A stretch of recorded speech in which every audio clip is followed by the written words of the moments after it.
Tambak na ang reklamo laban kay Cavite Congressman Kiko Barzaga. Yan naman ay kaugnay sa kanya umanong mga pahayag laban sa gobyerno. Narito ang agenda report ni Joan Manalo.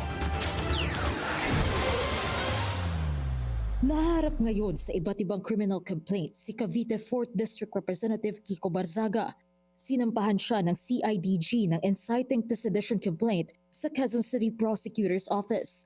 Kaugnay sa mga nangyaring karahasan sa Mendiola at Recto sa Maynila noong kasagsagan ng September 21 anti-corruption protests. Sa isang panayam din ngayong araw, kinumpirma ni CIDG Director Major General Robert Alexander Morico II na muling sinampahan ng panibagong reklamo si Barzaga. Kaugnay naman sa Forbes Park Rally na ikinasa nito noong October 12.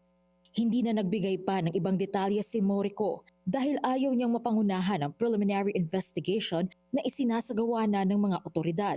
Sa isang Facebook post, sinabi naman ni Barzaga na hindi raw siya mapipigilan ng mga reklamo ng CIDG. Anya, "This will not stop us. This will only make the revolution stronger."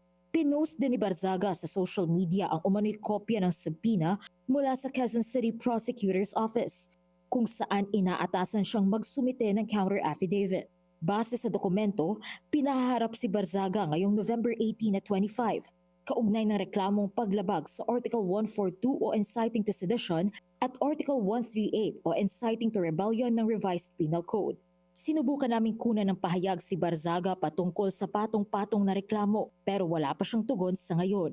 Para sa agenda, Joan Manalo, Billionario News Channel.